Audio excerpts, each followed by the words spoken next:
Welcome to Pomodoro Joe for Wednesday, April 26th, 2023.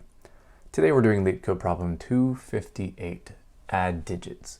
It's an easy problem.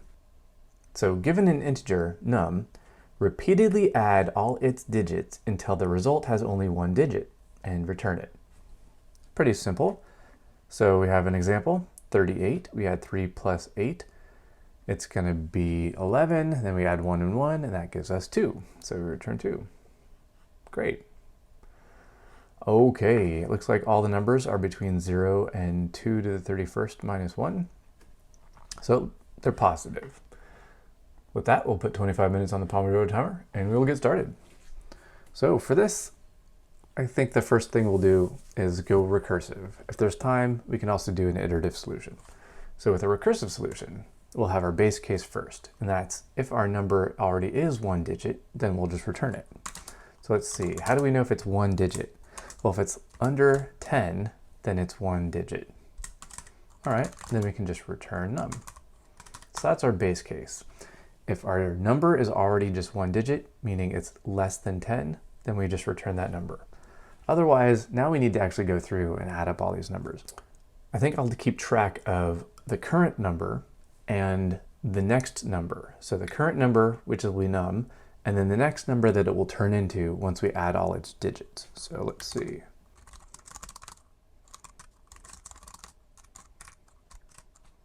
Okay, so we have our current number, we have our next number. So now we'll go through and add all of the digits in the current number and put them into the next number, and then we'll return the recurse on the next number. So let's see, we can say while our current number, while it's greater than 0, or we can just say while we have a current number. Then our next number, let's see, we need to add a digit. Now I don't really know a great way to get the upper digits, but I do know how to get the digit in the ones place, and that's to do a modulo 10. So modulo is just an operation that gives you the remainder after performing a divide. So if you do, let's say, in our first example here, 38, if we said 38 modulo 10, well, 38 divided by 10 gives us 3 with a remainder of 8. So that means modulo 10, 38 modulo 10 will give us 8 because that's the remainder. So that'll give us the ones place. So let's just get whatever's in the ones place, and then we'll do a divide by 10 to move the entire current number down to essentially remove whatever's in the ones place, shift everything to the right. So our next number will just be our current number modulo 10. All right, so our next number is just going to be increased by the ones place of our current number. So that's current number modulo 10. And now we need to advance our current number, or remove that first column and shift everything right. And that's just going to be current number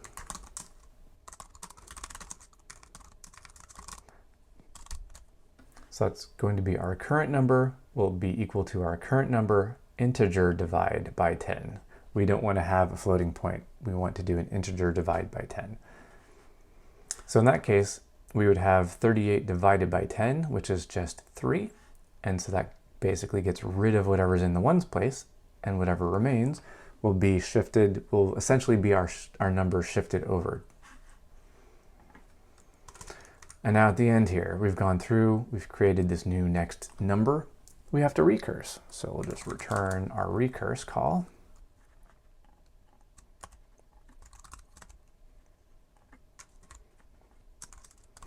On our next number. All right, so we'll go through this really quickly and see if it looks like it's good. So we have a recursive function. The first base case, or the only base case, is do we already have a single digit? If we do, we'll just return that. Otherwise, we'll set our current number equal to num, and our next number, so that's going to be our recursive called number, starts at 0. While we still have something in our current number, we'll just grab one digit at a time out of the ones place, add it to our next number. So this is the adding part.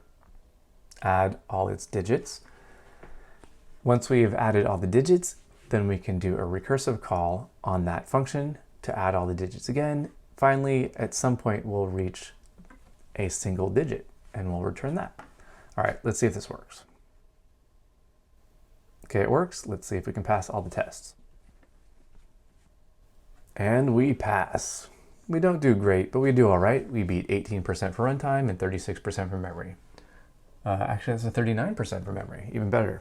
So we do okay. Let's see if we can do any better. So one thing, quick and easy thing we can do, we might want to cache our result. So if we ever find that we get the same call multiple times, we can just cache that result. So let's try that.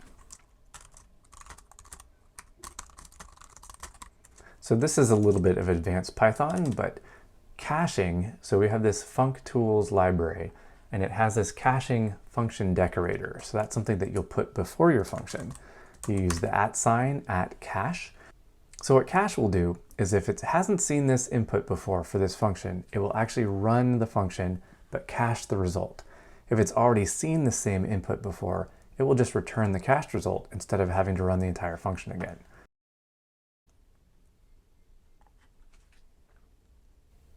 And it doesn't. So we're down to 6% for runtime and 39% for memory. I'm not too surprised by this, mostly because I don't think we'll have a lot of the same calls over and over and over again. So let's go back to what we had before.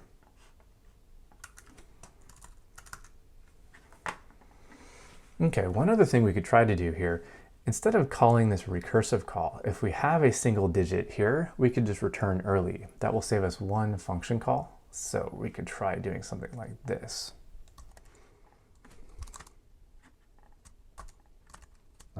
It's not what I was trying to do.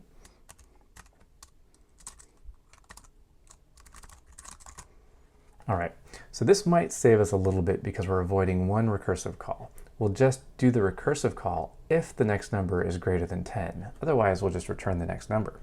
Let's try that. All right. That does significantly better. Now we're at 84% for runtime and 39% for memory. So yeah, that is a significant improvement.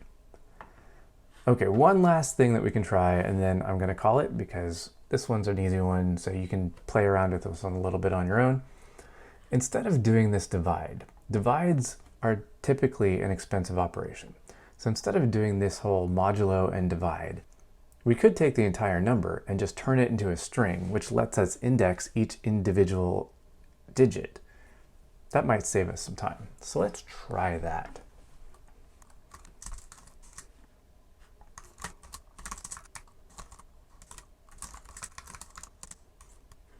All right, so now instead of doing our divide and modulo, shifting our current num to the right, we're just going to convert the whole thing into a string right off the bat.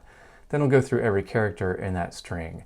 We'll have to, of course, turn that character back into an integer to add it to our next number. But it might actually save us time to do this conversion instead of all those modulos and divides. Let's see if this helps. And that is a huge improvement. We're at 98% for runtime and 39% for memory. I think that's pretty darn good. So yeah, check this one out. It's pretty fun. It's fun to play with. There's a lot of different things you can try with this one. So it's 258, add digits. And yeah, see if you can beat a 98%. All right, hope you enjoyed this. Hope you had fun. Hope you learned something. Hope you can go out and write better code.